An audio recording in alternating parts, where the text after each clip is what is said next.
E20 তোমার petrol যে দামে কিনতে হচ্ছে সেখানে ইথানল যোগ করে আমাকে কিনতে হবে, এবং সেটা বিশেষ কোনো রাজনৈতিক দলের তার নেতার ছেলে পুলে তাদের সাঙ্গপাঙ্গ তাদের লাভবান করার জন্য, তাদের ঘর ভর্তি করার জন্য আমাদেরকে শোষণ করে আমাদের কেড়ে নিয়ে সেগুলোকে দিয়ে দেওয়া হবে। যে ইচ্ছাকৃতভাবে কিভাবে শিক্ষা ব্যবস্থাকে কি কেন্দ্রীয় স্তরে কি রাজ্য স্তরে সম্পূর্ণভাবে কিভাবে ধ্বংস করে দেওয়া যায়, সরকারি শিক্ষা ব্যবস্থাকে কিভাবে একটা টালমাটাল ডামাডোল অবস্থায় ফেলে দেওয়া যায়, সেটা আমরা কেন্দ্রের ক্ষেত্রেও দেখতে পাচ্ছি, আমরা রাজ্যের ক্ষেত্রেও দেখতে পাচ্ছি। যেটা একলব্য মডেল রেসিডেন্সিয়াল স্কুল, সেগুলো সারা ভারতবর্ষে যতগুলো স্কুল তৈরি হয়েছে অধিকাংশ স্কুলগুলোকে নন ফাংশনাল ভাবে ফেলে দেওয়া হয়েছে।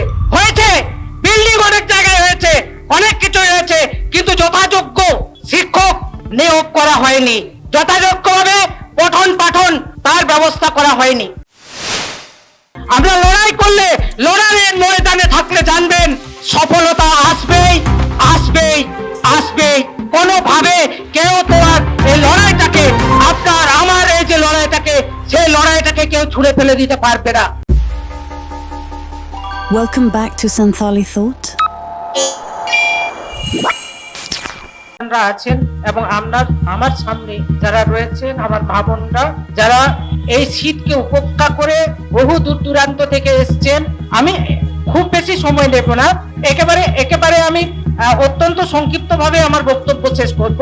একটা জিনিস সেটা হচ্ছে আমার প্রথম থেকেই বলা হয়েছিল যে আমাকে একটা বিশেষ অংশ বলতে বলা হয়েছিল, সেটা হচ্ছে যে আমাদের শিক্ষা ক্ষেত্রে কিভাবে বঞ্চনা করা হচ্ছে। তো আমি পুরোটা বলার সময় নেই বা এতখানি আর ধৈর্য নেই কারণ। তো একটা সময় বলা হতো যে এডুকেশন ফর প্রিপারেশন, শিক্ষা আমাদের জীবনের জন্য প্রস্তুতি, কিন্তু এখন বলছে আধুনিক যে শিক্ষা বিজ্ঞান তারা বলছেন যে শিক্ষা শুধুমাত্র জীবনের প্রস্তুতি নয়, শিক্ষাই হচ্ছে জীবন, এডুকেশন ইজ লাইফ ইটসেলফ, শিক্ষাই হচ্ছে জীবন। কিন্তু আমরা বর্তমান সময়ে বা বিগত কয়েক বছর ধরে আমরা যেটা দেখতে পাচ্ছি যে ইচ্ছাকৃতভাবে কিভাবে শিক্ষা ব্যবস্থাকে কি কেন্দ্রীয় স্তরে কি রাজ্য স্তরে সম্পূর্ণভাবে কিভাবে ধ্বংস করে দেওয়া যায়, সরকারি শিক্ষা ব্যবস্থাকে কিভাবে একটা টালমাটাল ডামাডোল অবস্থায় ফেলে দেওয়া যায়, সেটা আমরা কেন্দ্রের ক্ষেত্রেও দেখতে পাচ্ছি, আমরা রাজ্যের ক্ষেত্রেও দেখতে পাচ্ছি। কেন্দ্র কিরকম করে দেখলেন যে যেখানে যার সম্পর্কে হিউম্যান রিসোর্স ডেভেলপমেন্ট বা শিক্ষা সম্পর্কে যার ন্যূনতম ধারণা নেই, তাকে শিক্ষা বিভাগের মতো একটা গুরুত্বপূর্ণ বিভাগ তাকে দিয়ে দেওয়া হলো। আজকে আমরা জানি যে যেটা একলব্য মডেল রেসিডেন্সিয়াল স্কুল, সেগুলো সারা ভারতবর্ষে যতগুলো স্কুল তৈরি হয়েছে অধিকাংশ স্কুলগুলোকে নন ফাংশনাল ভাবে ফেলে দেওয়া হয়েছে। বিল্ডিং অনেক জায়গায় হয়েছে, অনেক কিছু হয়েছে, কিন্তু যথাযোগ্য শিক্ষক নিয়োগ করা হয়নি, যথাযোগ্যভাবে পঠন পাঠন তার ব্যবস্থা করা হয়নি।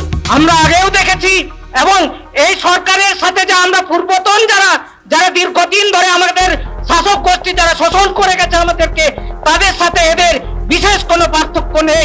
আমরা মুদ্রার এপিঠ এবং অপিঠ দেখতে পাচ্ছি, একটা কয়েনেরই এদিক এবং ওদিক, বিশেষ কোনো পার্থক্য নেই, তারাও একই, অন্য কিছু না। আমরা দেখতে পাবো, আপনারা যদি টাকা পয়সা যদি দেখেন, আপনারা পয়সা দেখবেন, পয়সার ক্ষেত্রে রাখবেন লেখা থাকবে ইন্ডিয়া বা ভারত, কিন্তু আপনারা টাকার ক্ষেত্রে টাকা বের করে দেখুন তো, টাকাতে কোথাও ইন্ডিয়া বা ভারত লেখা আছে? আপনারা বের করে দেখবেন, কখনো কয়েনে আছে সেটা দেখবেন। অর্থাৎ এই টাকা যে ফ্লোটিং এক্সচেঞ্জ, যেটা 1971 যেটা নিক্সন তৈরি করলেন, আগে ছিল যত সোনা তত টাকায় ছাপা হবে, তার বাইরে নয়।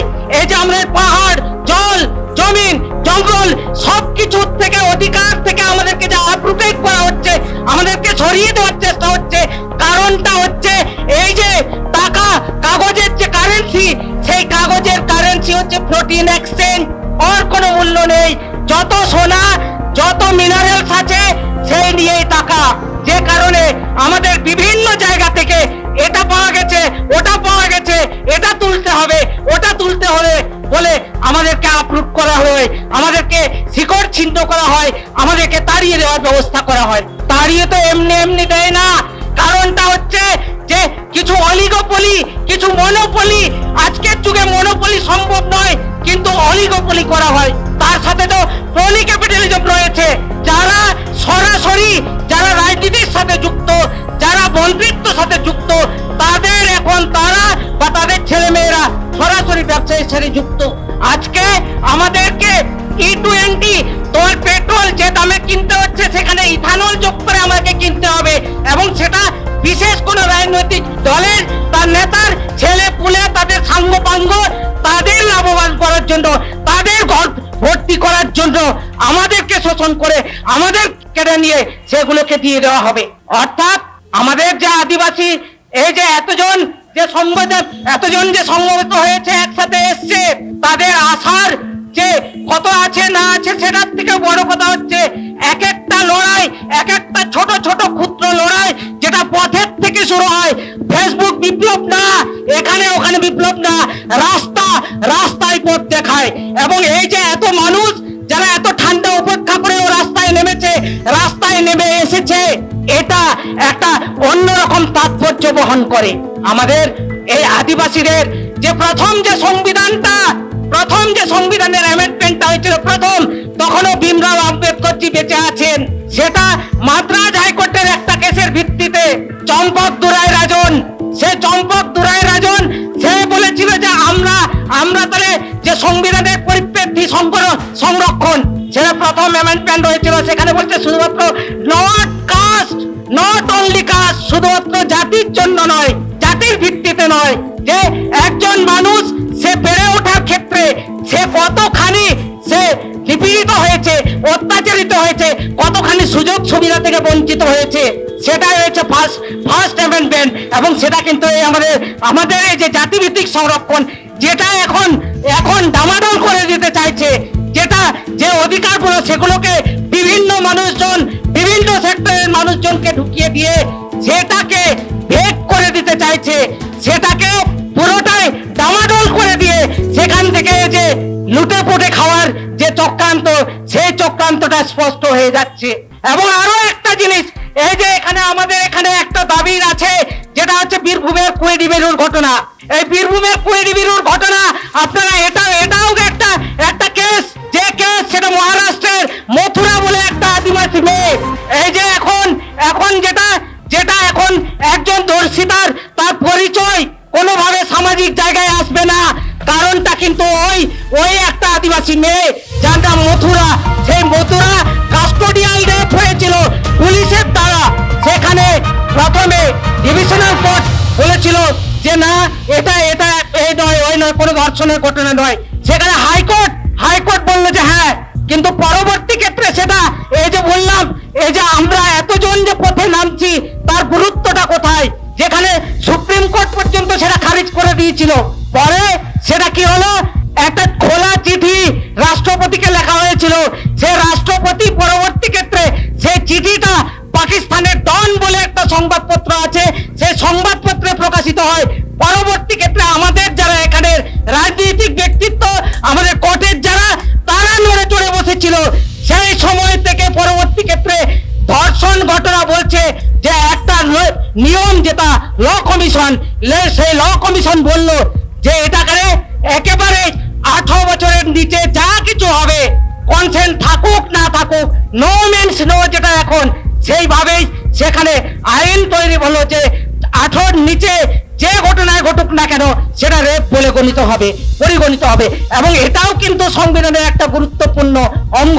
এবং এটা আমাদের আদিবাসীদের জন্যই, আদিবাসীরা লড়াই করেছে, আদিবাসীরা পথে নেমেছে, এবং অনেক অর্গানাইজেশন সেই সময় যারা লড়াই করেছিল বলে সেইভাবেই আমাদের এরা বিচার পেয়েছে। আজকে যে রেপের নিয়ে যে এখন যে ইয়েগুলো দেখতে পাই, তখন সেই সংবিধান অ্যামেন্ড করে দেওয়া হয়েছে। সেটা 1972-এর ঘটনা, বিচার পেতে সেটা 1980 হয়েছে। আমরা লড়াই করলে, লড়াইয়ের ময়দানে থাকলে জানবেন সফলতা আসবেই। কোনোভাবে কেউ তোমার এই লড়াইটাকে, আপনার আমার এই যে লড়াইটাকে, সেই লড়াইটাকে কেউ ছুঁড়ে ফেলে দিতে পারবে না কখনো। এই যে অনেক সময় চেষ্টা করা হচ্ছে যে সংবিধানের বেসিক স্ট্রাকচার, কেউ কখনো বদলাতে পারবে না।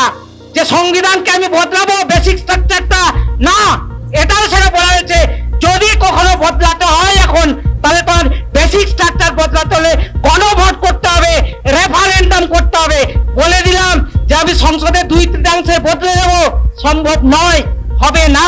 এটাও কিন্তু সেই সময় জনতা সরকার যখন ছিল, সেই সময় যারা অধিকাংশ আদিবাসী মানুষ যারা লড়াই করেছিল, সেই লড়াইয়ের পরিপ্রেক্ষিতে এতগুলো জয়। ফলে এই যে আপনারা সবাই এই এত ক্ষণ ধরে আপনারা আছেন, এত উপেক্ষা করেও আছেন, আপনাদের লড়াই কখনো ব্যর্থ হবে না।